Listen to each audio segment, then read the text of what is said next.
Welcome to the lighter side of the dark side. It's your weekly freak show here on Renegade Radio and also every podcast catcher. All right, you probably guys couldn't hear me because I had a mask on. Now, this is the real fright. Happy Halloween, everybody. This is the Dark Mark Show. I'm Dark Mark, the goth comedian. Nicole will be joining us. Everybody's favorite horror writer will be joining us in a few minutes. She's stuck in traffic. It's LA. That's the real horror. But yeah, I have two of my friends, two of my favorite people on the show.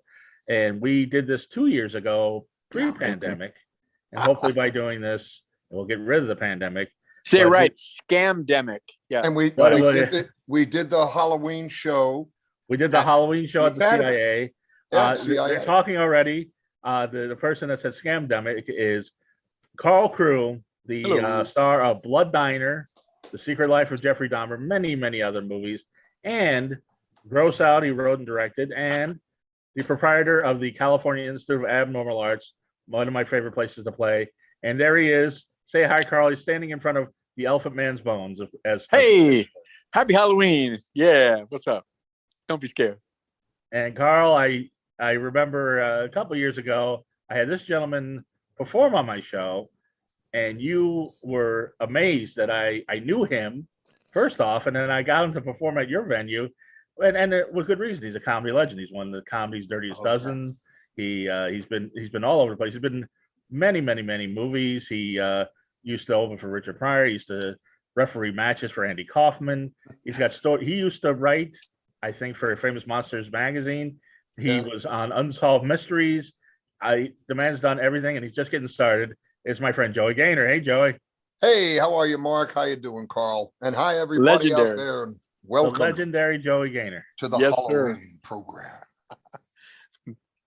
You are a legend, Joey. If there's a comedy Hall of Fame, you would be there. Yes, and if legends, if the checks were as big as my legend, yeah. I know the check for the CIA show wasn't as big as your legend. I apologize. Oh, it was beautiful. Are you kidding? Had a great time. I had to carry that with two guys to get out. It was the first time you were there. We're going to talk about all this, but it was a great show. It was fun. I'm going to do this before we start the show because I know when you guys get going, I'll barely get a word in edgewise. This is what I need to keep up with you two. Ray's energy drink. I recommend everybody go to the link in the podcast catcher or on YouTube. Get a case of Ray's energy drinks. We have a code for 15% off. This is the best. You can't get this in stores. Better than Red Bull, better Monster, better than Rockstar. This is South Beach flavor. Tastes like a pina colada. Not only is this the best tasting energy drink, 0 carbs, 0 calories, 0 crash. 0 sugar. 0 sugar? 0 sugar, 0 carbs. I'm type 2 diabetic. I'm going over to the website. Delicious. They've got all sorts of flavors. They have Baja Lime that tastes like Baja Blast. Once again, 0 sugar. They have sour gummy worms, which is surprisingly good. You'll love it. So while we're waiting for Nicole, I got to say now, Carl, we got to when we get with you guys, things just jump all over the place. But let's start with this. When you saw Joey Gaynor in the CIA, you were very excited. What did you know Joey Gaynor from? Well, I know a lot of. I knew Sandy Seashore. I wrote a script for her years ago, so I've always heard about everyone that performed at the Comedy Store. And actually, my old filmmaking business partner used to date her. And so I mean, that's Pauly Shore's sister. I'm sorry, daughter. Pauly Shore's sister, Miss T. Shore's daughter. For people, the late Sandy Shore. Yep. And she was a trip. Yes, I kind of stopped hanging around her after she started going out in UFOs flying over Hollywood. Right. Yeah. And I wrote a script for her called Dungaree Kids, which was about kids at a camp that have a UFO experience, oddly enough. And then all this stuff happened. But years later, I found out that she took my name off it, got Mickey Dolenz to write the music, and they spent a year casting it. And then Mitzi's lawyers came in and the whole place blew apart. Yeah, everyone walked. So anyway, but yeah, I've always heard of Joey Gaynor. And of course, Andy Kaufman. I mean, wow. I mean, Joey Gaynor is legendary. Yeah. And you should be honored to have him back on the show. Oh, I am honored to have him back on the show. I'm honored to be here. Are you kidding? I'm honored that you guys honor me. Had you seen him perform before before the CIA? Had you seen him before in the Comedy Store or other places? I never have. Only on TV. Yeah. And on the porno channel. Really? I'm Porno kidding. channel? Hello, darling. Hi. Nicole's on the show, by the way, if people on audio. Nicole, is that your Halloween costume? It's a pre-Halloween costume. I got kitty ears. Oh, man. So adorable. Good to see you again, baby. Good to see you. Nice to meet you. And you're meeting Joey Gaynor first time. We're just stroking his ego, talking about what a Hi, how are legendary you? comic he is, and he is. Joey, Thank you. That's very nice. Richard Pryor handpicked Joey to open for him every time he was at the Comedy Store. Is that correct? Pretty much. Yeah, that's the truth. Yeah. Now, why you? Why of all the comics? Because there's so many great comics at the Comedy Store, especially at that time. Well, I'll tell you what's funny. I was working the door there. I was a MC and doorman, me and Harris Pete and everything. And Mitzi called me up to be there a couple of nights a week to help out because it was so crowded and everything. And I said, sure, that'd be great. I get to watch Richard, man, And I was always afraid to talk to him because he was my idol. So finally, I got the guts up to have a conversation, try to get a conversation. He was sitting on the belly room stairs, at the end of the hall there. Right. And I have a poster that is from when he did when Is It Something I Said? That album came out, and he did 7 nights at the Schubert Theater. Right. And I went to 4 of the nights. This was in October of '75. I went to 4 of the nights, and every night was a little different, and I'd never seen anything like that. I'd been a fan of Richard Pryor my whole life, but I'd never seen him live. And he just blew me away. It was ridiculous. And I heard he played this place, the Comedy Store. So I started to hang out there in late '75, etc. Now it's 1983, and he's getting ready. He's working out to do his film. I think it was Here and Now. And Here and Now. By the way, the one album, he shot in New Orleans is the one.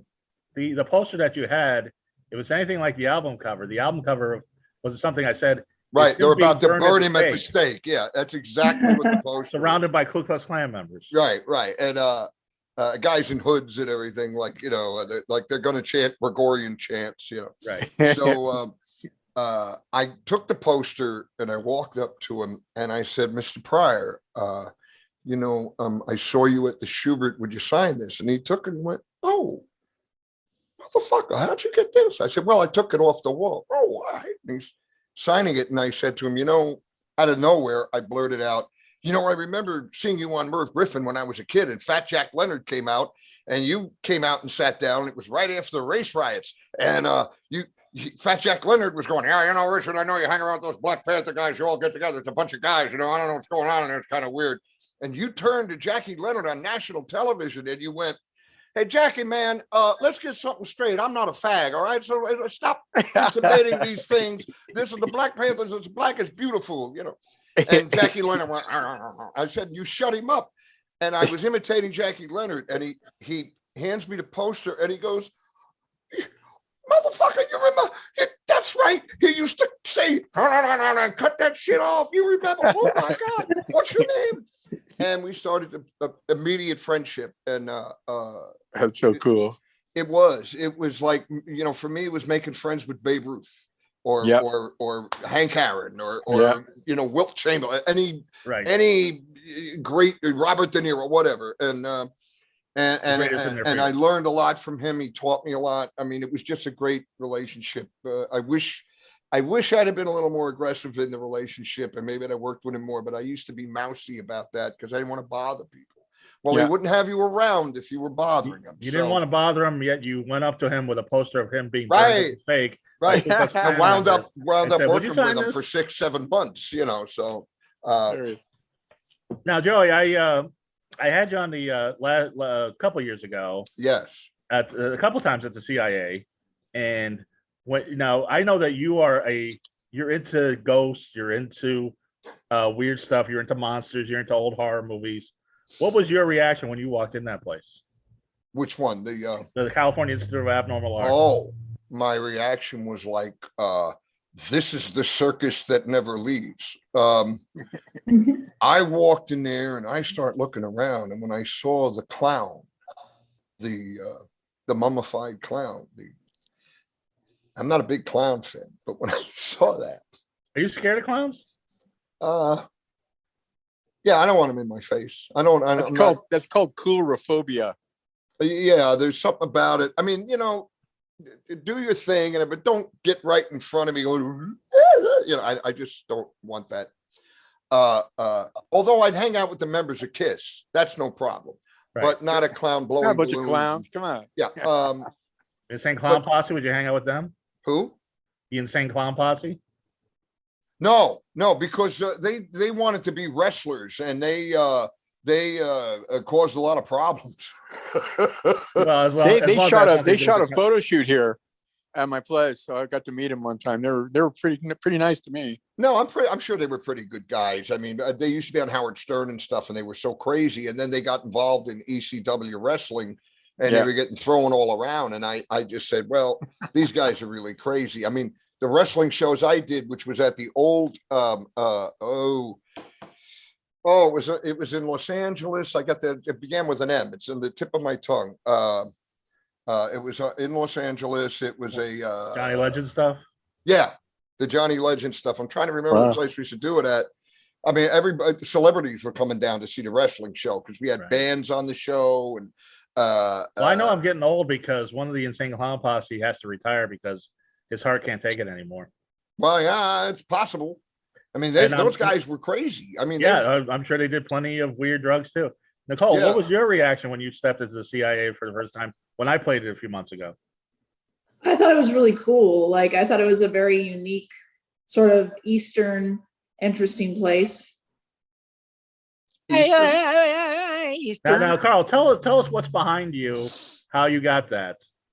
Oh, that is the skeletal digital anamorphic scan of the original bones of Elephant Man. Wow. And it was recently donated to the club. My friend Captain Leather, he did all the costumes for Michael Jackson. He's been friends with Michael Jackson for years. And he actually tried to get the real bones for Michael from this family. They wouldn't sell it to him. But this is a digital scan done of the bones in London for the Broadway play with David Bowie. And that's so cool.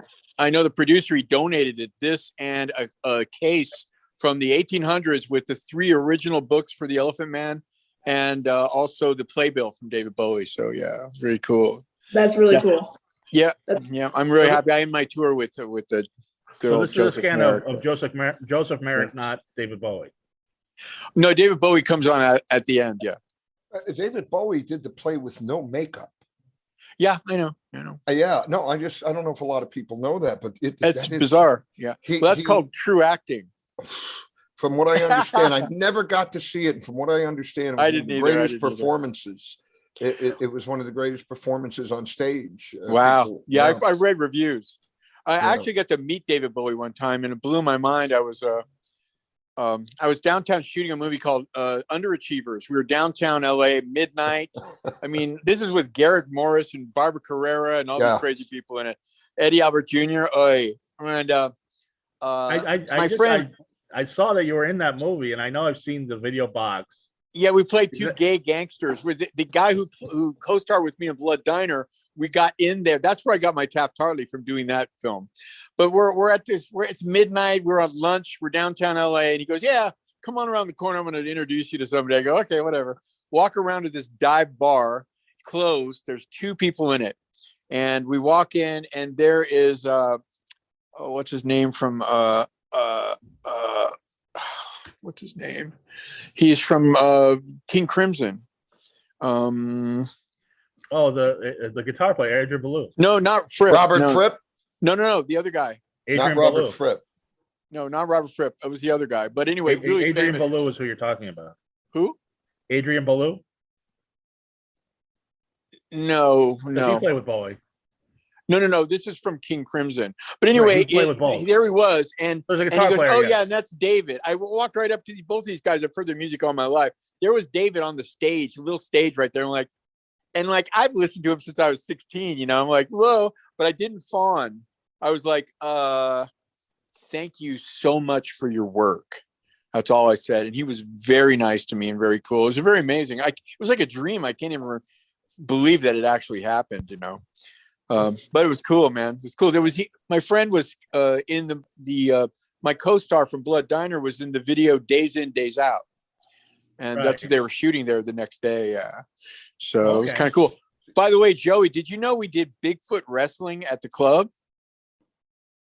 No.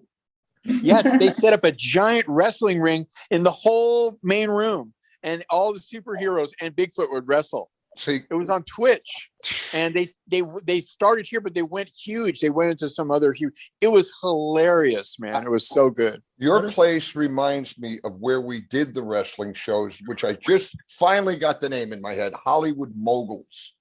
It was Hollywood Moguls. It was on. I remember that. Las Palmas.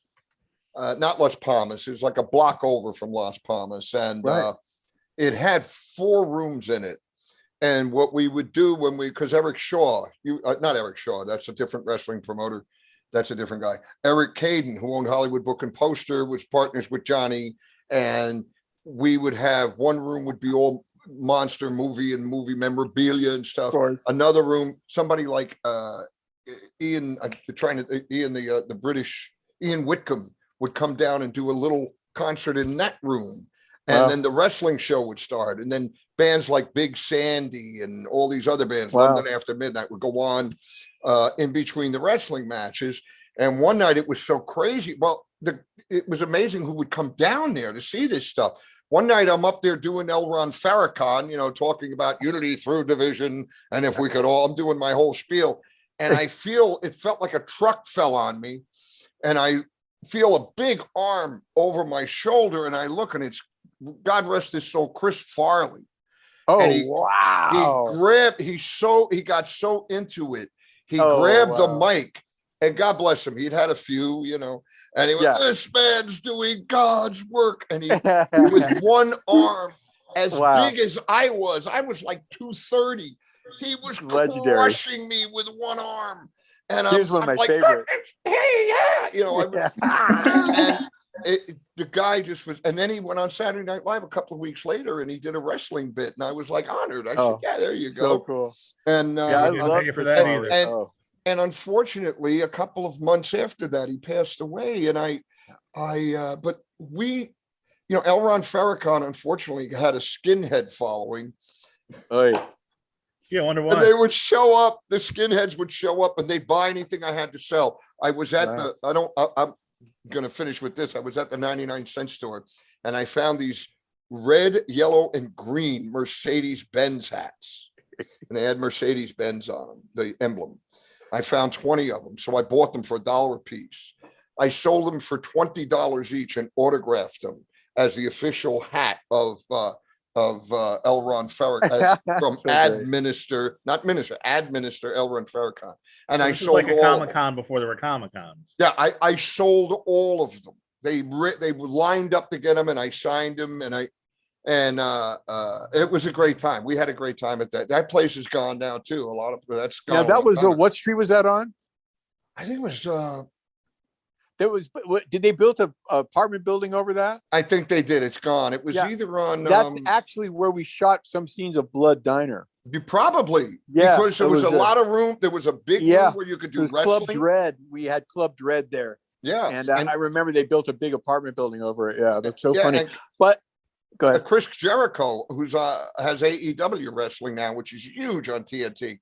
He used to come down and hang out on Saturday night when he had nothing. He wasn't wrestling. He'd come and hang out, which was great because to have a guy like that coming and hanging out at your show was just very cool. Very big time. Yeah, it was really cool. And now, Carl, tell us some other unusual acts besides Bigfoot wrestling that you had at the CIA. Well, first of all, let me say Eric Caden, Johnny Legend.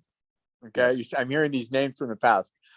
Eric Caden used to come to my club sometimes. He Bill Osco, the one I made films with for years, he was an executive producer of Blood Diner, Underachievers, The Being, Night Patrol, all that stuff.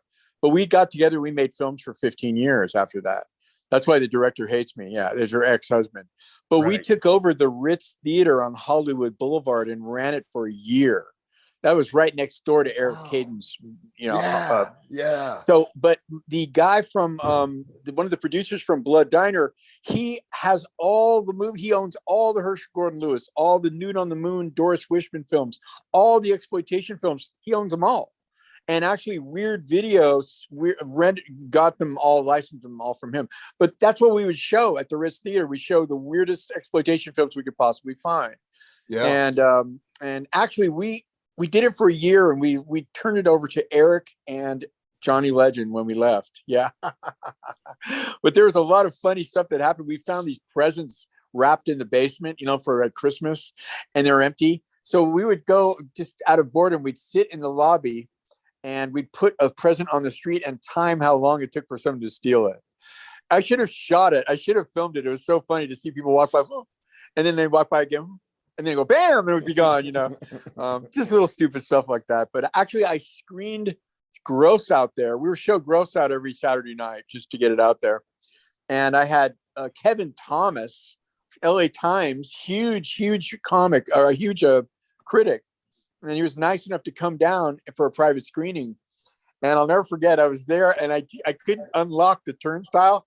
So he had to crawl underneath the turnstile. I go, oh, great, there goes my review, And he came in and he was really nice. He was in the theater all by himself, and we were screening the film for him. And Dino Lee was there, and we were just waiting outside. You know Dino Lee? Yeah, I did some stuff with him and Timothy Carr. I think he used to have a radio show, right? Rusty DeFage. Rusty DeFage, yes. That's Dino Lee. Dino and I. We did Rusty DeFage for a year. Rusty DeFage, yeah. Yeah, that was a character we did in a movie called Urban Legends. We turned into a radio show. We got so much trouble for that. Oh my God. Oh, I remember. You were on KIEV. And KIEV, that's right. And every we morning I get a call from the director or from the owner of the station saying, Rusty cannot say he smells people's periods through the phone. Because it was a college show. Yeah. And he was like, he played Rusty DeFage. I'm what do you say? He's I'm married and have 2.5 children. And he wore a big bouffant hairdo. He wore the big hairdo. And it was like hilarious. Yeah. I met him working with Timothy Carey, the actor Timothy Carey, on Insect Trainer. We were I know his son really well. Yeah, Romeo's a great guy. And Timothy was, Timothy Carey, how you doing, Chris? Yeah, he's hilarious. I'll kill you right here. Just kill you. I'm not even going to hurt you. I'll kill you. He was a big guy, a very menacing guy. World's greatest sinner.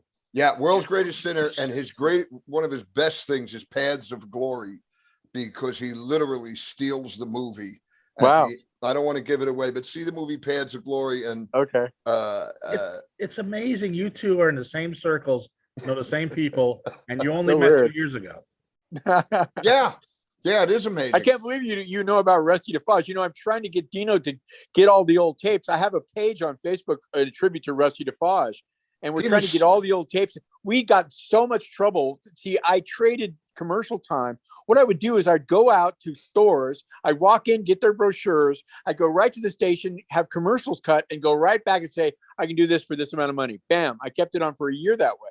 Yeah. And had a professional person do that, so that worked. But well, you guys took calls, right? You would take call-ins, and people would start screaming at him, and then he would go off on the people. It was so funny. Oh, it was so funny. It was so funny. Well, the deal is that Phil Henry, right? Oh yeah. Okay, check this out. We went into David Hall's office without an appointment. We said, "Oh yeah, we're here to see David Hall. I'm sorry you don't have an appointment." Oh yeah, we do. Yeah, go check again. We just Dave Hall. I'm talking to the guy. And she goes, Dave Hall. You don't have one. You don't have. And then he'd come out and he goes, get out of here. And I was like, look, dude, I go, here is this. We've been doing this for a year. We got Saturday Night Live writers as our fans. Please just take a listen to it and see what you think. He stole our show and made the Phil Henry show. That is our show. That is our show. What call-in show with the fake people. All I would do is go in the other room and I was Dusty DeFage's lesbian wife, and I called in as all these different characters. It was the funnest time ever. But I remember one night it was like midnight to 2 Sunday night, and I paid I did a commercial for a limousine company, so they give us limousine rides there and back, So I get this picked up in this limousine, and this black guy was so funny. He'd show up in the limousine and get out with the big haircut and everything. Oh yeah, no. Well, we would go over to Glendale to pick Dino up, And he'd come out with his bouffant, fully costumed for a radio show. It was great. He's such a professional. And we came around the corner, and he wasn't there. And all of a sudden, his Cadillac comes around the corner and crashes into a tree. And he was drunk, and he was in a Rusty DeFoz costume. But see, he's been performing drunk for years, so he just gets out and get in the limo, and we did the whole show like he was depressed. And it's frozen. And so people are going, "Oh, Rusty, I'm so sorry. Hang in there." What we did was something that no one's ever done with paid-for radio show. We went off 10 minutes early because he jumped out a window. He committed suicide on air. Oh, yeah, that's hysterical. And we got so much trouble. I mean, the cops, the fire department, 600 calls. The call next day from the owner, and the next weekend he just, I just jumped into a dipsy dumpster. It was like we just play. It was just, it was a mess. It was so much fun. Yeah. Well, you just gave me a great idea. Not the suicide. Don't jump out a window. Let's do a commercial because Nicole's got our new sponsor she wants to talk about, I think. Oh, I just smoked a little when I started the show. So that was terrible. Well, this is 100% CBD. It's no marijuana, CBD only. So it's legal and you can smoke it anywhere. You don't get high? Huh? You don't get high? You get high. Oh, you get high from it, but there's no THC. Right. That makes sense. It's a different high. Renegade CBD and Renegade Kush.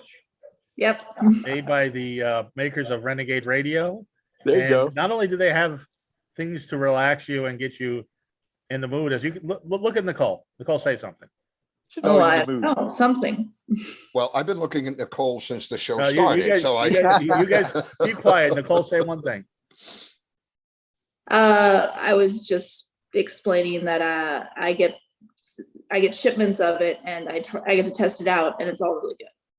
Well, I just wanted the audience to see, if they're watching this on YouTube, how happy and relaxed you are right now.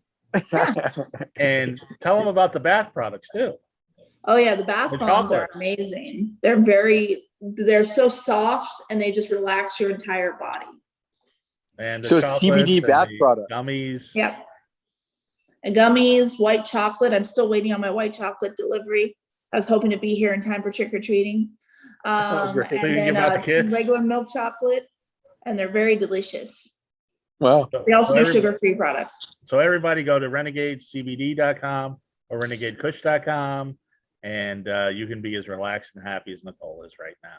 Yay. Such a deal.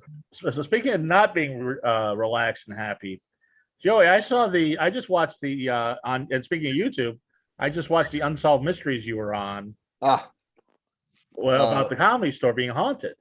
Yeah, it is haunted. But before I do that, I just want to tell Carl something. Phil Hendry, of course, I used to listen to his show all the time. Yep. And one afternoon, he was on in the afternoons, and one afternoon, and this is what he hated. He hated if somebody called up and wasn't a real person. So I called up. He was doing the guy he was being racist about the golf course. I don't want the Dean Whitaker, and I don't like the blacks coming on the golf course with their big King Combo beers and making noise with the boombox.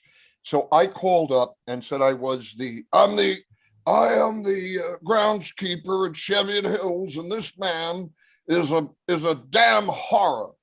So I got past Schaefer. I got past him, and I got on the line with Phil Hendry for about 20 minutes. Wow. And Phil Hendry really believed I was the guy. And the next day, I'm listening to him, and he goes, "Well, I'm going to play a piece of tape here, and I'm going to tell this guy, I ever find you, I'll kick your ass, buddy. You're good. You got through, buddy. You got through. It ain't going to happen again." And he played it. And then, every year he would put the CD out for my friend's place to raise money. Wow. And it's on, I think, the 2000 or 2001 CD. And he put that on there. No, I never spoke to the guy again. I'm afraid he'll punch me. But he doesn't know I'm the guy. He doesn't know that's me. Oh, that's hilarious. I never, but it was really funny. You don't understand. I am a groundskeeper. Black people have the right. And Dean Whitaker, of course, is going, "Well, you just sound like an old man. An old man, I'll take a a 9-iron and drive your head 250 yards your race's speed, you know. And I said, even OJ can golf here. And that's when I think because I said Chevy and Hill. I think that's when he got it and figured, oh, wait a minute.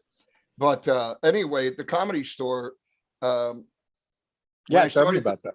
But when I started to be a doorman there in 1977, I began to be a doorman, and I really wasn't getting a lot of spots. I wasn't very good yet. I was funny off stage, but I still hadn't figured out how to be funny on stage.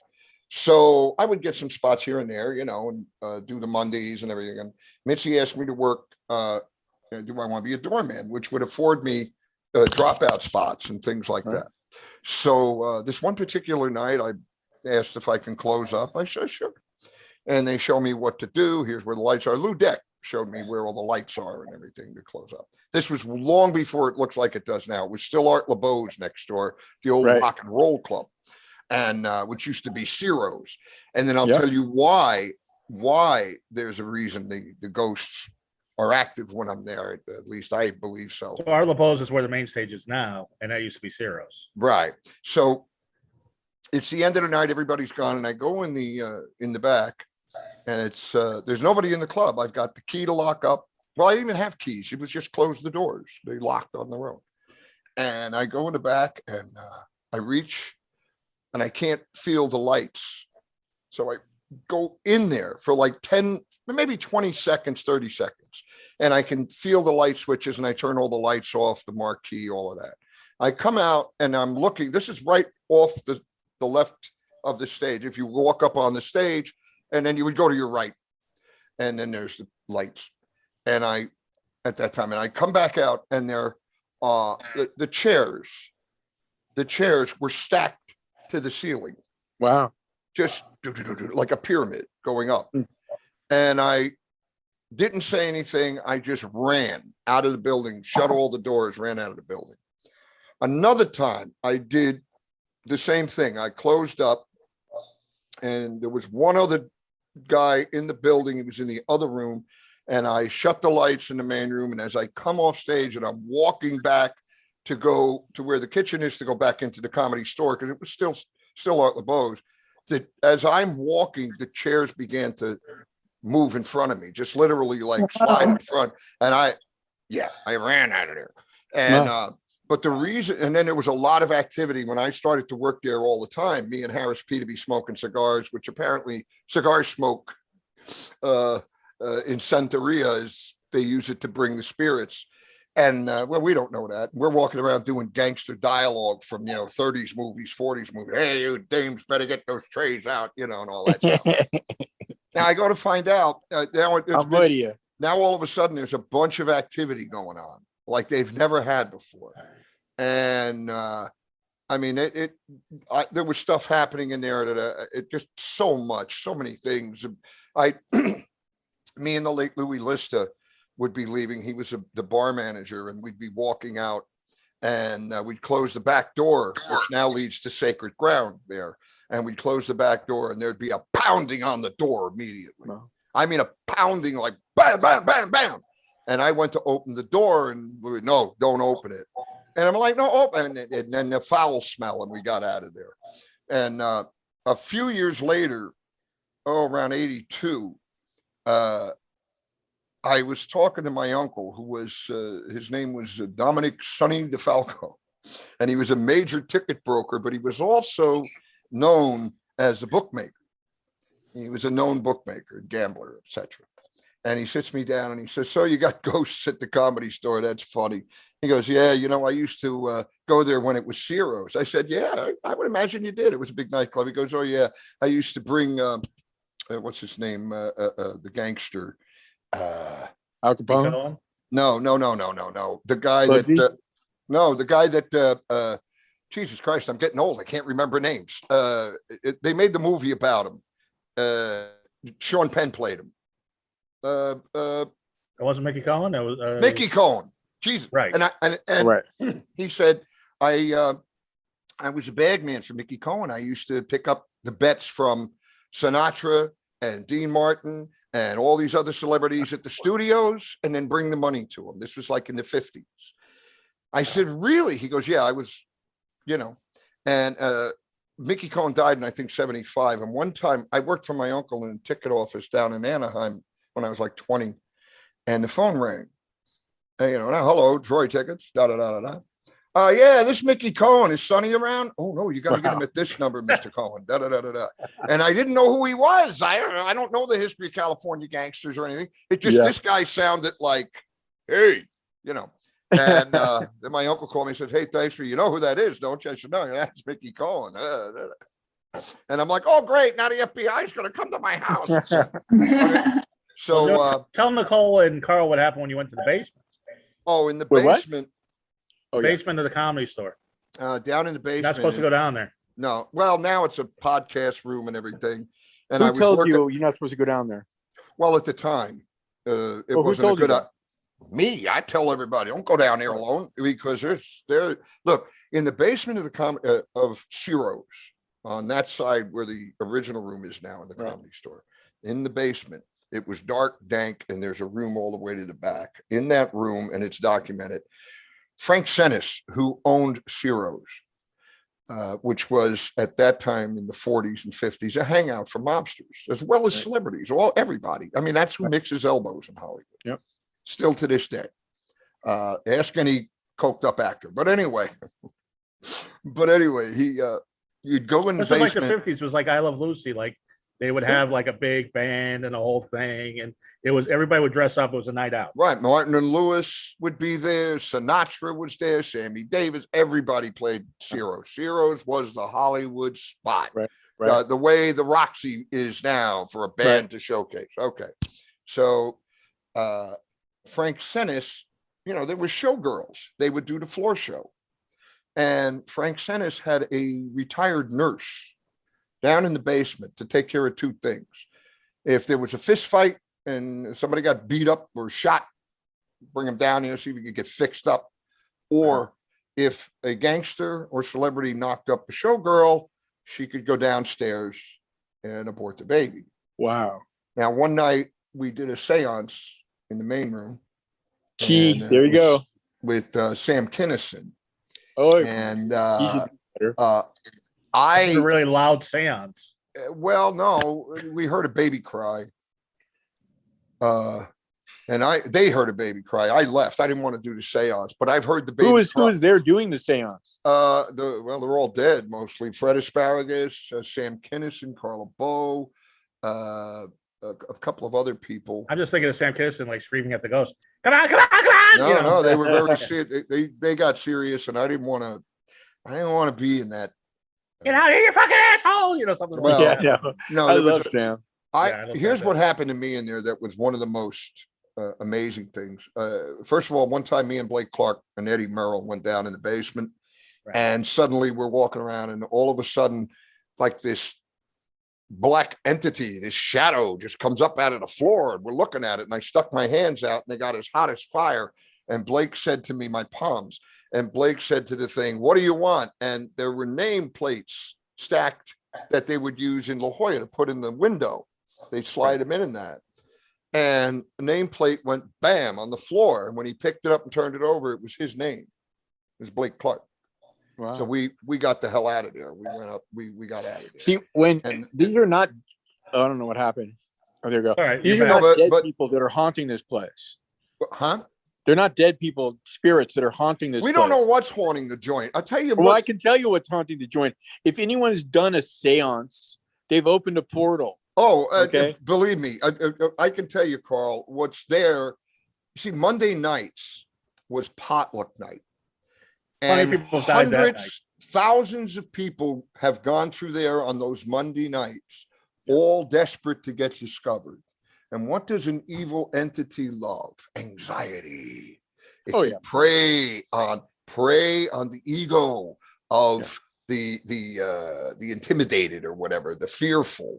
Right. So it on Monday nights was the nights and Saturday nights, but Mondays would be the night. If I wanted to hang around in there, stuff would happen, and lots of stuff happened in there. And Joey, can I ask? Yeah. And this is a weird subject to bring up, but I'm curious. Were you there when the guy committed suicide? I wasn't there that night, but that was my friend Steve Lebetkin. And a few months after he committed suicide, I was standing out in the parking lot there with Mitch Walters, Richard Belzer, quite a few of us were standing there. And it was near Easter, almost a year later. It was near Easter time. And I remember that. It was like April, almost a year later. And we were talking about different things. And all of a sudden, well, first of all, the morning after he committed suicide, I didn't know anything about it. I wasn't at the club. And I had a dream of Steve whispering in my ear, swear to God, I'm not making this up. Tell him I wasn't trying to be funny. Tell him I wasn't being funny. And I woke up and then I got a phone call that he committed suicide. So that night we're standing in the parking lot. It was a Saturday night and I'm working. I'm doing the door, but I'm in my jacket and that, and I have a couple of minutes break. And all of a sudden I'm standing there and it felt like someone embraced me. And I turned bright white and passed out. Wow. And Belzer and the guys caught me before I'd fall and break my head. And they took me out to the front, laid me on a bench, got me some water, got me around. And Mitchell was standing there, the late Mitchell Walters. And I said, oh man, I don't know what happened, but it just felt like somebody walked up and gave me a big embrace. And I just lost everything. I've never fainted in my life. And he just looked at me and he went, that was Stevie giving you a hug because you never laughed at him when he jumped. You've never made any jokes. I said, that's right. I never have. And as a matter of fact, I was running the open or Monday nights at Westwood. And about a week after he jumped, two assholes got up and started singing a song. I'm standing on the 15th floor. I see a vision of Mitzi Shore. I was on stage. I was fat. But I was on stage so fast, Bob fucking Hayes wouldn't have caught me if anybody knows who he was. And I had the mics out of their hands and hit the road. I threw them off. Good. Yeah, it was. And then Westwood too. After Freddie Prinze died, I was at that time I was the manager, cleanup man, bar manager, everything there. And I was in there at about 3 a.m, cleaning up, getting it all ready for the next day. And I look over. And I see something in the wall coming out and then it disappeared. And it was a guy with long hair and a leather jacket, just kind of, and I had a tape of Freddie Prinze live at the Anaheim Convention Center, the KHJ Cavalcade Christmas show. And I had taped a lot of it. I had a cassette tape in late 75. And I'm playing, I erased it and put Steely Dan over it. Hey. So anyway, I'm playing, it's on the radio, and all of a sudden the Steely Dan music stops in the middle of one of the songs, Katie Lied or something. And I hear, and everybody knows that, Puerto Ricans, they think we make roaches. Like when we leave Puerto Rico, you put jars of roaches. We all get a jar of roaches here. You go to New York, you go to California, you go here. And I stood there and I froze. And then the music came back on. I took the tape home. I went over that tape 1,000 times right at that fucking spot on the tape and nothing. Just music. Right. Wow. And that was the most frightening thing because Freddie, I used to park his vet when he was at the Improv. I would be there on a Sunday night and he'd flip me the keys and I'd park his Corvette. Well, I wouldn't park it. I'd take it up on Mulholland and come back. When you were starting comedy, he was the biggest star. He was the biggest star I ever met in my life. I met him through Byron Allen. Wow. At the time, Byron was a kid and he introduced me to Freddie at Westwood and Freddie called us Kitty Comics. He was calling us the Kitty Comics. And, well, you and Byron Allen are still Kitty Comics to me. Carl, he's the a CIA for all this macabre imagery. Is it haunted? Say it again. I said the CIA, your club. For all is it haunted? I make sure it's not. We have 3 dead bodies from 100 years ago in our museum, and we've had 2 paranormal investigations here, and they were really pissed they couldn't find anything.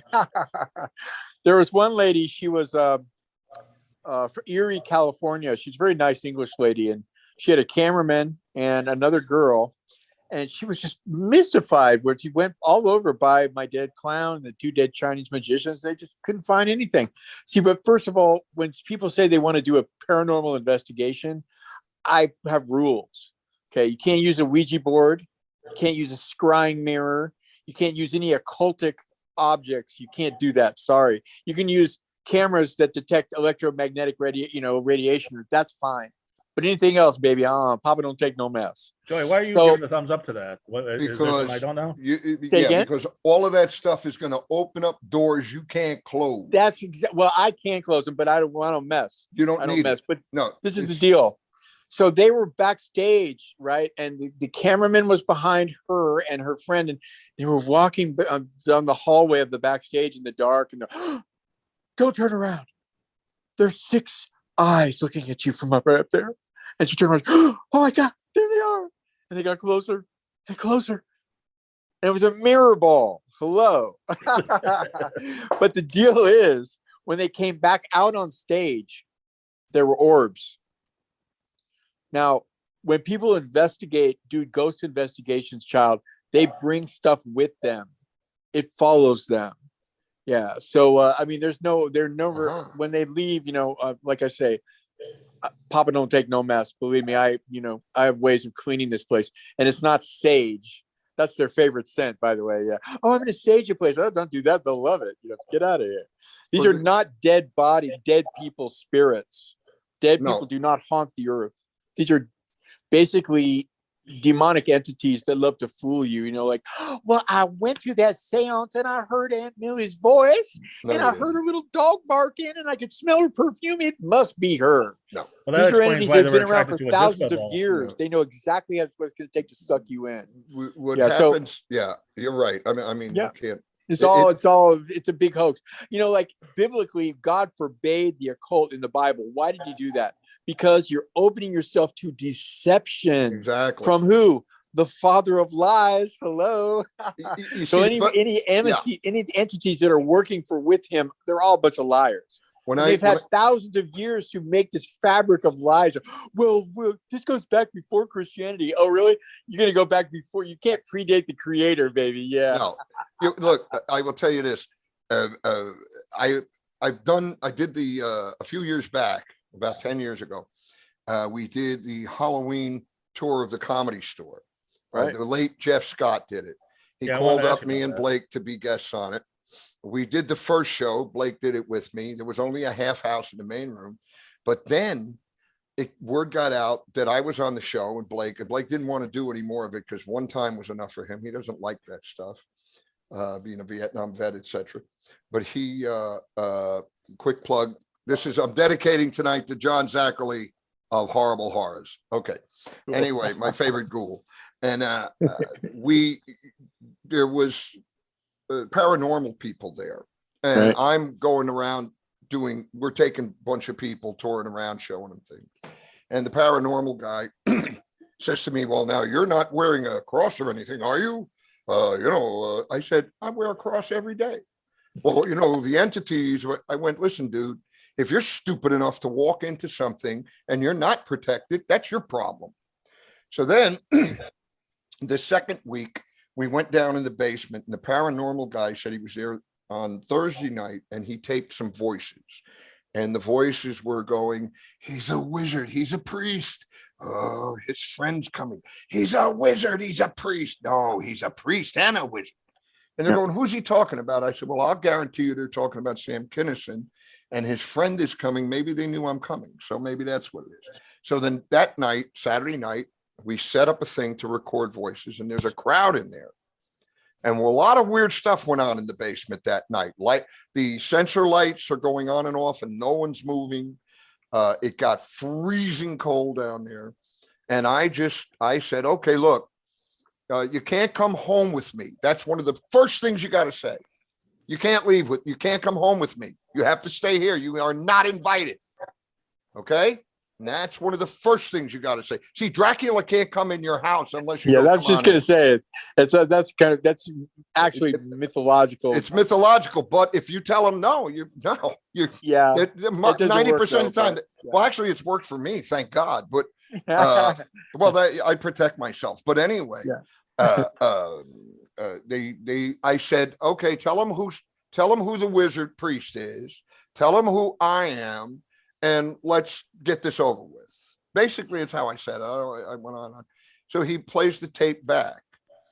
And the tape goes, you hear me say on the tape, all right, tell him who the wizard is. And you hear a woman's voice go, Sam K, Sam K. Wow. And then I said, and you hear me saying, who am I? And a male voice goes, you're a gay Canadian. And I busted out laughing. You hear me? And I started laughing. And then another guy goes, no, he's my friend, but I don't come there anymore. Wow. And it sounded like a little like Andy. And I knew it's not Andy because if you're going to get visitation from a lost friend or relative, it'll happen in a dream. They'll smile at you, and that's all they'll do. And you'll wake up with tears in your eyes. And that is, I learned from my American native Indian comedian friend, Charlie Hill. And that's true. When I've dreamt of my mom smiling at me, and I wake up and there's tears in my eyes, I think I know that was a visitation. But nobody has ever appeared in the doorway or whatever. Yeah. That's all. Well, Joey, I'm going to take the segues as I get with you actually, but I've had, my father passed away in 2017, and there is something called an event and a dream. And I don't believe dead people can come back to you in dreams. I don't believe they have any ability to do that. Of course, God can do anything he wants.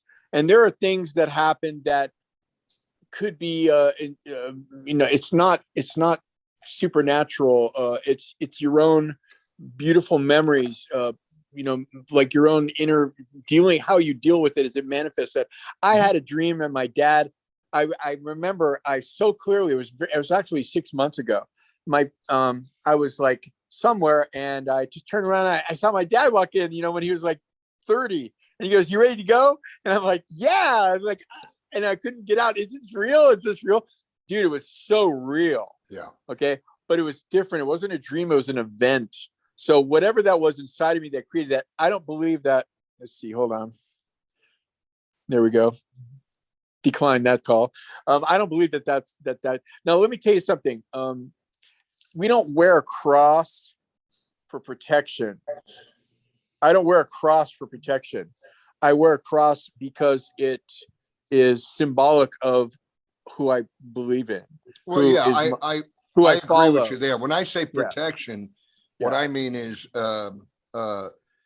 when they say to me, "Oh, don't bring rosary beads or don't do this," it's like, look, I have a relic around my neck. I have a Saint Michael cross. You can take medication for that. Yeah. No, but go ahead. It's I'm a practicing Catholic. I know you are. Yeah. I saw a lot of stuff when I was a kid. I watched my father pass away for 2 years. He was in his deathbed for 2 years. God bless him. The thing was that after he passed away, I did see him look through the window a couple of times. I wasn't nuts, because one time, some years back, my niece said to me, when I would come to the house in Newark, New Jersey, "Who was that man looking through the window with the glasses?" And I went, "You saw that too?" She said, "Yeah." I said, "That was your grandfather." So it's weird how I can't explain any of this. I can only say what my experience is and what I've done. I mean, I was an altar boy. I never was molested, blah, blah, blah. I'd be in the church at 5:30. And you want to be somewhere scary? Be in a Catholic church at 5:30 in the morning and sitting in the sacristy by yourself, waiting for the priest to get there, and hear things like, and then you go and peer out there and there's nobody. Yeah. I mean, so Carl, Joey mentioned, by the way, Nicole, we're going to go overtime, as you might expect, and I knew that when we began, because we're almost an hour now. When these guys start talking, you can't stop them. But Carl, I was listening to a podcast you were on recently, and I know your family is the foremost authority on Bigfoot. You've been working on a Bigfoot documentary.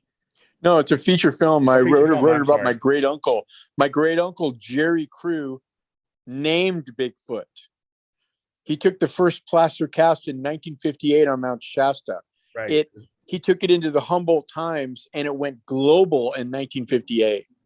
And he was a logger, and my father was there, and my father logged his way through medical school, and my other uncle Jim was there. So I've heard this history all my life growing up about Bigfoot. And I met Jerry as a kid, but I'm the only writer in the family, and I spent 2 years writing his story. And the whole concept was taking it down from the legend, all the bull that people have built into it, and getting it down to the absolute truth of what Bigfoot is, and that it's very real. And it's not demonic. Grandfather's name again? I'm sorry. It's my great uncle. His name was Jerry Crew. Type in Jerry Crew Bigfoot. Any cryptozoologist, you mentioned Jerry Crew, they go, oh! I had two guys from Missing in Alaska, Ken Gearhart, who's a expert on Bigfoot and Mothman and stuff. He speaks all over the country. He came here for a tour, and I told him about my great uncle, and he freaked out. He was like, oh my goodness, I can't even believe it. So it was my responsibility to actually write the script. So I just finished it about 3 months ago. And stacks of yellow newspaper articles that's been saved for 40 years by my uncle about my great uncle, and magazines. And I got to interview Peter Burns, who is 96 now. And he was the guy who hired my great uncle and my other uncle to hunt Bigfoot for 2 years. He hunted the Yeti in the Himalayas, and he worked for Tom Slick, the famous eccentric millionaire from Texas. That's who he is. Just so many crazy characters. It's amazing. The theory that you said on the show, and it kind of got glossed over, I want to make sure I got this right, is that it was a really big Native American? It's human. Yeah, it's human. There's no, see, the thing is, if you understand anything about the of evolution, there's two types of evolution. There's macro evolution, which is totally fake. I mean, they have 10 different iconic, Lucy, Nebraska Man, and they're all like the pig bone, they're like a pig tooth that they created this whole thing around. Every single one has been debunked, yet evolutionary scientists refuse to let a divine foot in the door. So there's no evidence, but tens of billions of years. That's why there's no evidence. It's ridiculous. It's a religion. Macroevolution is a religion. Now there's microevolution.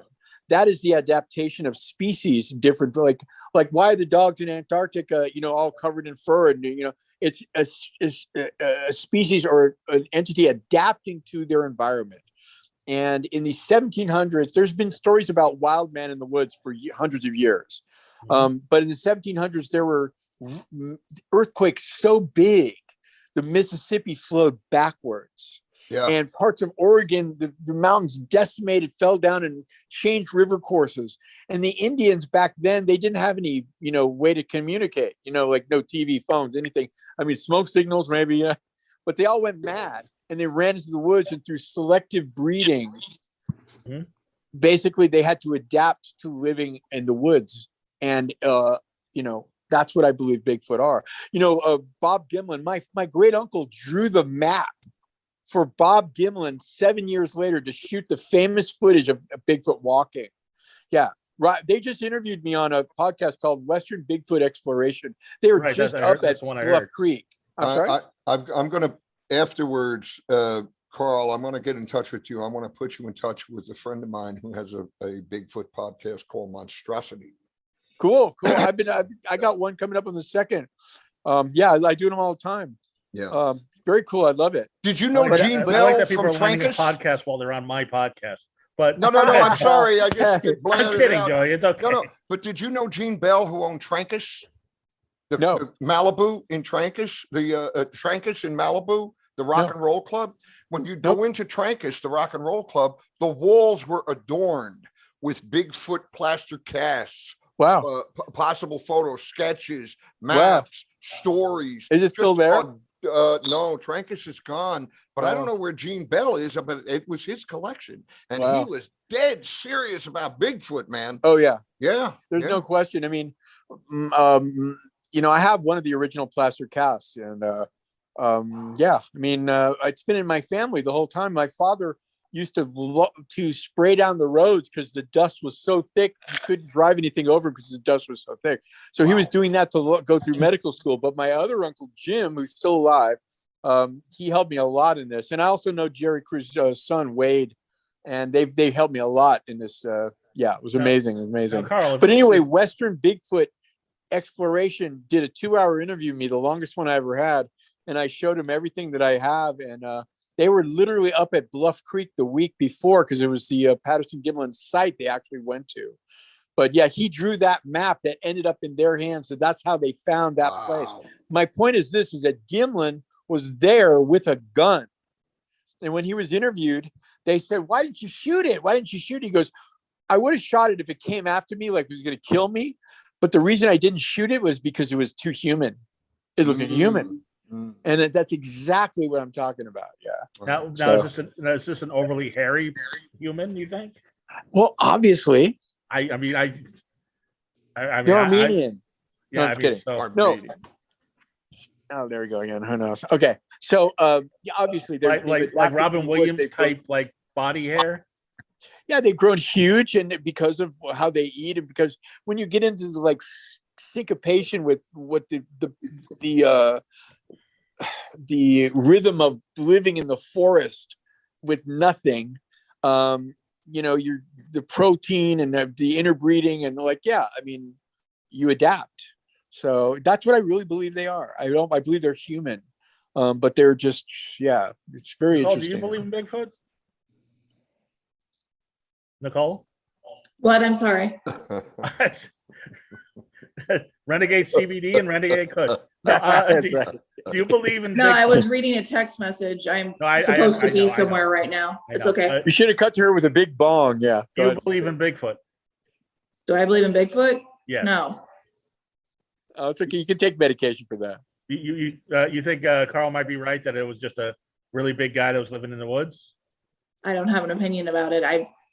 Okay. Well, I'm never been a Bigfoot enthusiast. Anyway, I'm kidding, Nicole. Joey. No, it's okay. I'll be right back. I'm sorry. No, that's okay. I understand. Joey, we didn't get too far into, because I actually live right half a block from the House of Pies, Forrest J. Ackerman Square, and we touched on it, but we didn't really get into it when you worked for Famous Monsters magazine. Yeah, I worked for Famous Monsters magazine, cool. 1981. Yeah, and I worked for Forey, and Forey Ackerman was a very eccentric guy, and I started to work there as his assistant, and he lived in John Hall's old house, which is up, you go up into Griffith Park. Yeah, John Hall. Well, John Holmes. Okay, I thought you said John Holmes. John Hall, Ramar of the jungle, Right, okay. So John Hall's house, and Forey's backyard was very strange. It was the weeds, the full foliage and everything was 6 foot high. Wow. His wife asked me to go cut it. I told her I had asthma. What are you, nuts? You're going to want me to go out there with a thing and cut. And I was sitting outside one day on the patio, and I'm looking at this jungle going on there in Los Feliz. And I saw something crawl up the tree, like a tree sloth or something. I don't know what it was, some weird animal. And I said, I'm never going to go down into those weeds. And then another night, it was weird there. I came out I would throw out I'd empty the waste baskets, and everything at the end of the day. And there was a skinny dog out there, and I'm going, what's the matter, dog? What's the matter? I realized it was a coyote. Oh, wow. And came face to face with that. And then working with Forey was interesting because he put me in charge of photos. That's what he said. You're in charge of photos. And every day, like that many photos would come in from different movies and stuff. Wow. I got to sort them and file them and sort them. So the movie Conan was coming out. And he's got the Conan file on his desk, and he's looking here. And I can hear him going, oh, big muscle man. Yeah. Joey, why don't you pick out the pictures you like for this, and we'll use them for the Conan spread in the magazine. You want me to pick out the photos? Okay, so I picked out, I really did. If you get the magazine where they cover Conan, I picked out the best photos. Wow. Getting chopped off, I picked out great stuff. That's awesome. Yeah, it was awesome. And let me see, about 5 months later, I'm walking down the street in Westwood, and who do I walk right up next to? And I can't believe it, is Arnold Schwarzenegger. Oh, wow. And he'll talk to you. Hey, I said, hey, Mr. Schwarzenegger. Oh, call me Arnold. Okay, Arnold, I'm Joey. Nice to meet you. I work at Famous Monsters. Oh, do you? And I said, yeah, I picked all the photos for the spread in Famous Monsters. And he just looked at me, shook my head and went, oh, that was very good. You got the good ones. Yeah, because sometimes they pick the crummy ones, like the stuff for sitting down. That's who wants to see me sitting down eating. I want to, with the sword, they want to see the action shots, you know. So, yeah, it was great. And then eventually I left there. It was a very political job. Eric Caden, you know, used to tell me, you know, you're being used as a tool up there. He's just going to hire his old assistant back. And but I did get to buy some great stuff. I got like the Ronald Reagan title card for Bedtime for Bonzo. Wow. For $1.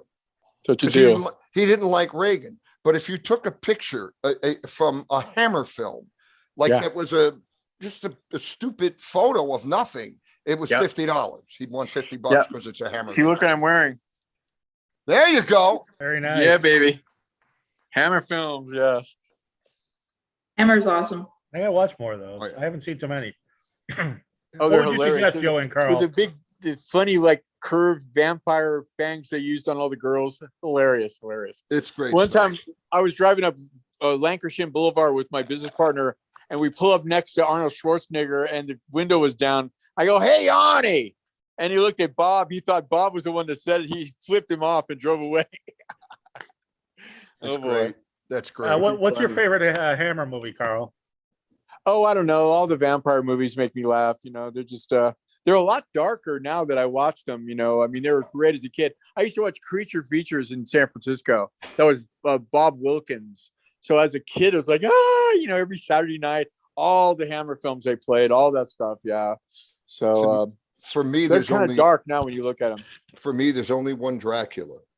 It's not Bela Lugosi, because when I was about 8, we went to the movies to see Curse of Frankenstein, right? Which was hard for me to understand as a kid because it wasn't the Frankenstein square head makeup. It was Christopher Lee all slashed up. But the second film, Horror of Dracula, right?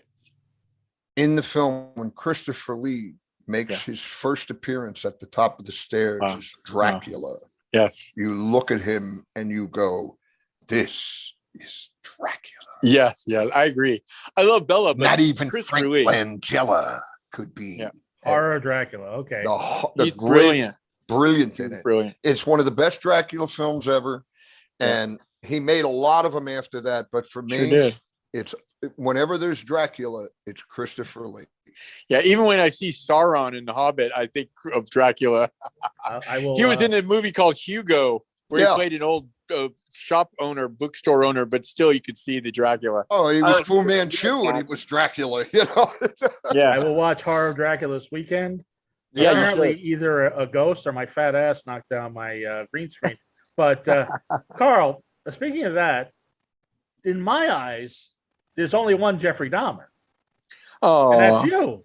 God bless you. But when I met you 100 years ago, when you were playing shitty horror movies at your place, and I said I got to start playing there, it was you and Jeremy Renner. Now there's so many movies that have come up since then. Yeah, but the funny thing is making movies about Jeffrey Dahmer.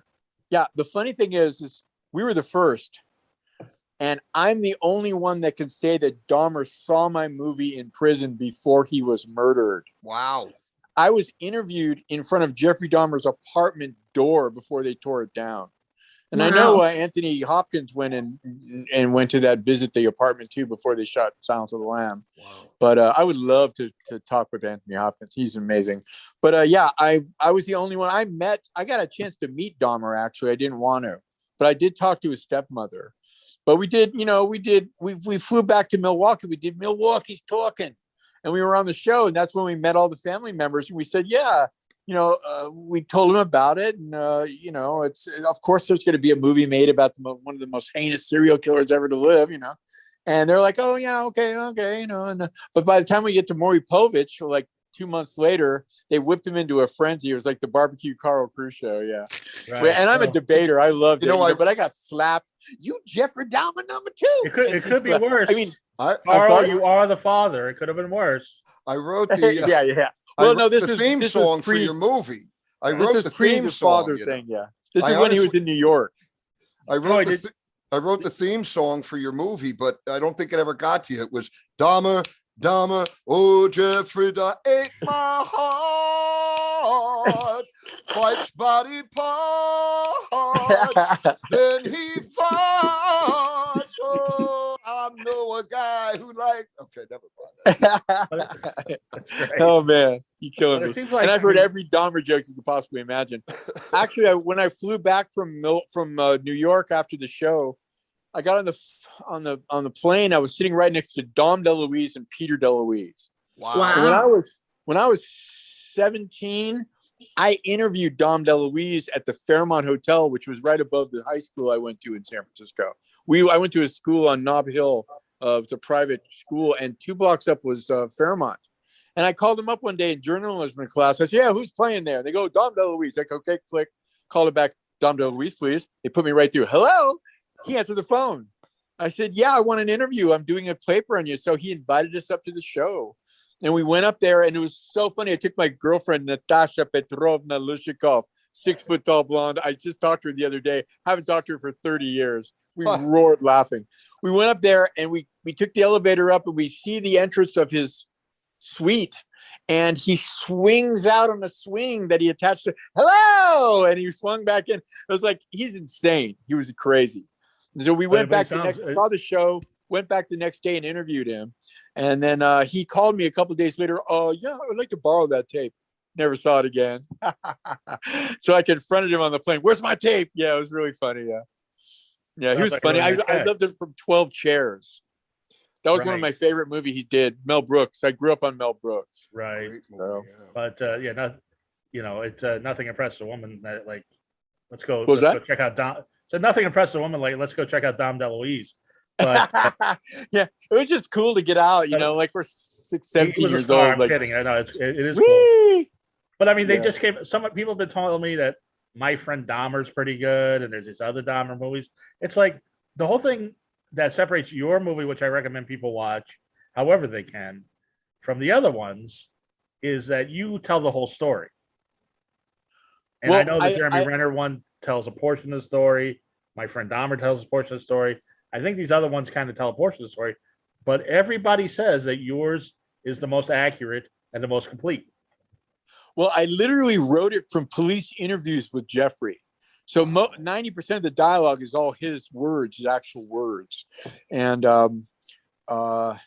so the irony is the same guy who gave me a great review for Gross Out, he called it thunderingly, gleefully tasteless, Kevin Thomas of the LA Times. Right. He wrote an article that said Dahmer, the Jeremy Renner film, falls terribly short of the truth.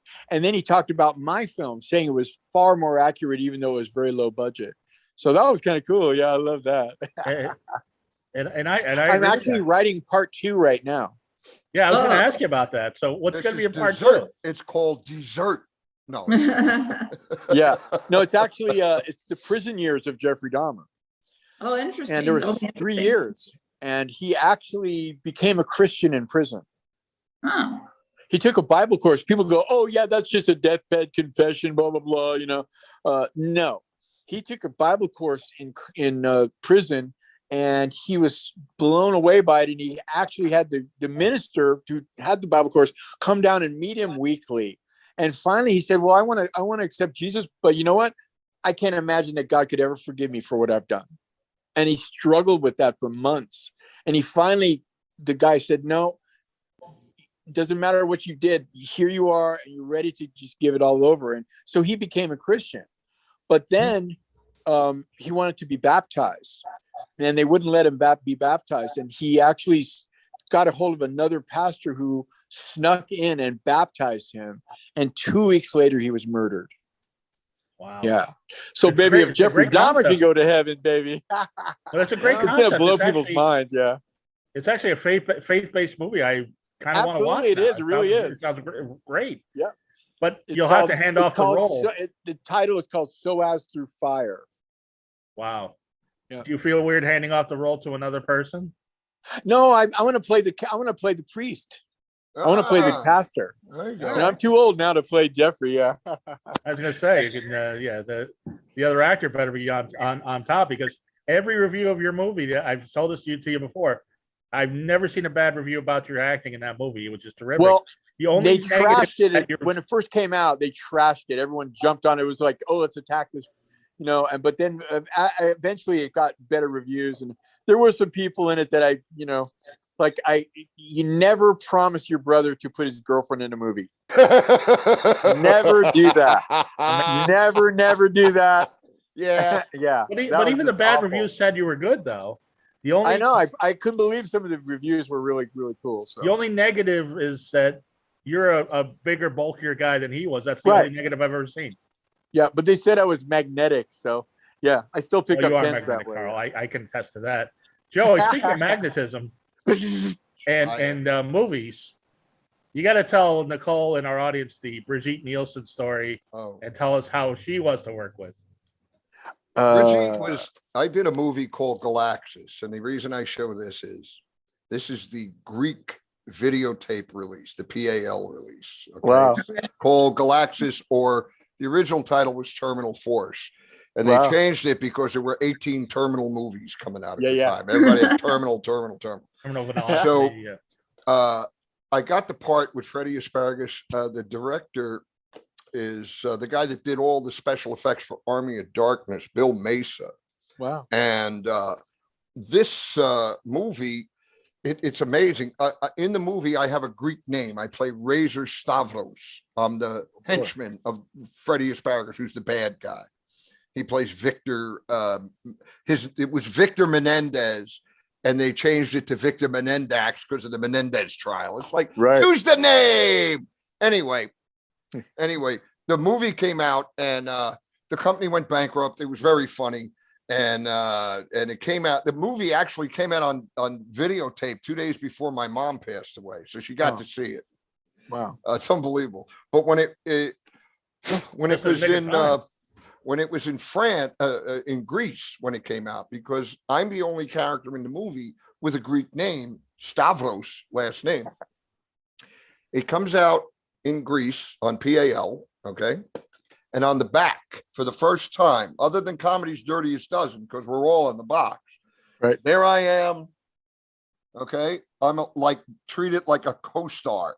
My picture is there, getting blown up in the alley, and then this one, and another one. And so in Greece, and the funniest thing is, I worked with her, and she's really nice. She was very nice. And I hardly ever spoke to her. And one day I was there, and I'm only 5'8", and I had a crew cut for this movie, and I looked like Curly.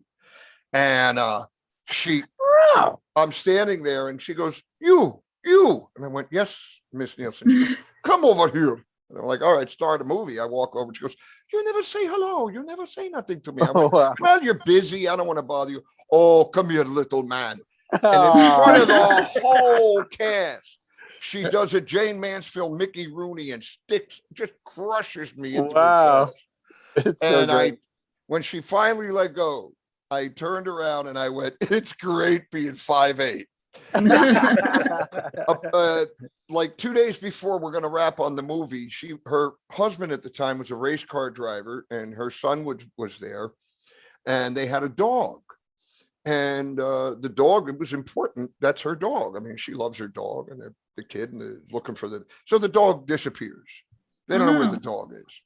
And it's getting to the end of the day, and she's really pissed. She's yelling at her husband, the dog, and you're better about the dog. And I'm standing there and I'm going, if I was a dog, where would I go?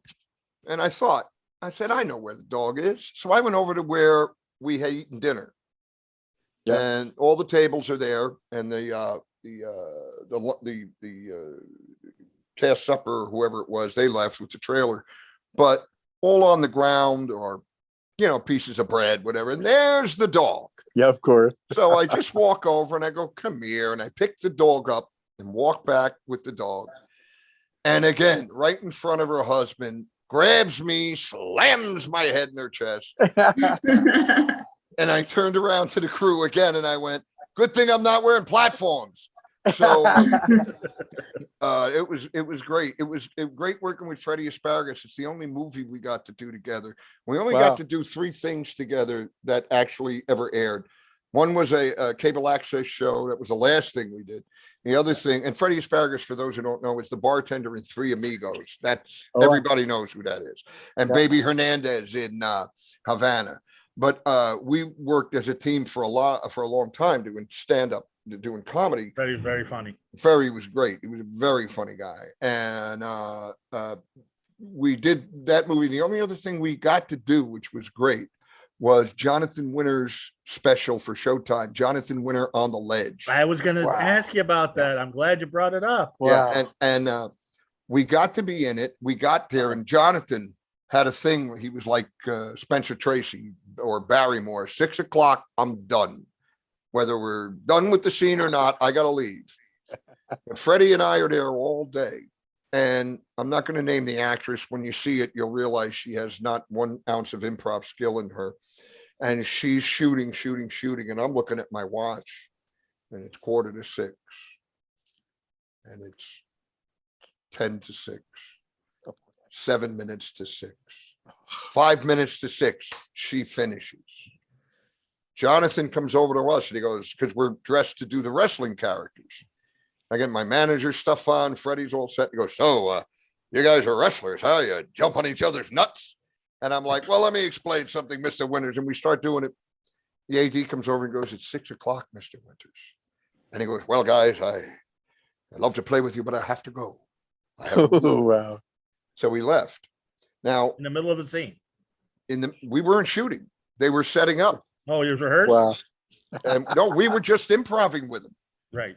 And never got shot. And also that day, he had shot with Robin that day on the set. So that was getting to see it and then see it was. And so the director, Peter Ferrara, came over and said, listen, I'm not going to cut you guys out of the show or whatever. And I had shot a demo tape previously that I shot with me and Freddie that I produced for National Lampoon. It was a demo for them. And if I put it up on Facebook now, the cancel culture would go nuts because he's a big hulking Mexican wrestler and I'm the wise guy manager. And mostly I go ahead, tell them what you do. I'm going to do something, and they would come after us now. And it's one of the funniest things ever. And so he said, I'm going to take your demo tape because we have Milton Berle flipping the dial during the show. He's watching the show and flipping channels. So I'm going to have him flipping the dial and you guys will be in there. I'm going to put, you guys are in the show. I go, okay, great. That's really cool. Yeah. And then I knew Milton Berle.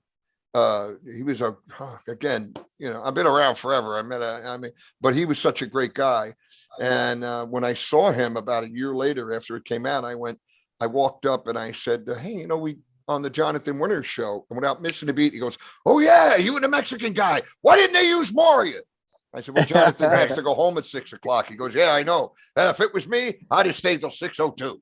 So Milton was great. I love that kind of humor, man. I love that. That's great. What was incredible? Jonathan Winters, man. He was such a genius.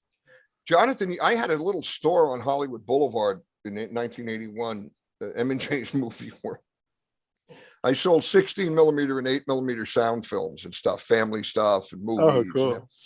And I actually had videotapes in there. So I actually was one of the first videotape stores in California. Anyway, one day this big hulking guy comes in with a cowboy hat, walks up to the counter and goes, I'd order a beer, but I don't drink film. And it's Jonathan Winters. And he would come by there like twice a week and just come in and hang out for a few minutes. And he never breaks character. No. And one day he said, you look thirsty, partner. I'll be back. And he came back with 2 big orange Julius. My father sells knives and collectibles at swap meets and gun shows. And Jonathan Winters used to go to his booth all the time, would do a show. And then, the people would gather around and he would try to get a discount. My father got me Jonathan Winters' autograph. It's like my son's trying to he's a comedian. He would love your autograph. And he had to give him something for the autograph. Wow. So gave him a knife or something. My uncle got me his autograph when he was doing commercials. My uncle was working at the studio there and he got the autograph and he said, my nephew wants to be a comedian. And Jonathan, he wrote to me, good luck in your career, and remember exposure. When they say do this, it's great exposure. Just tell them, well, you can die of exposure. It's written. That's so great. This has been an hour and a half of greatness. Joey, I've got two more questions for you before I go.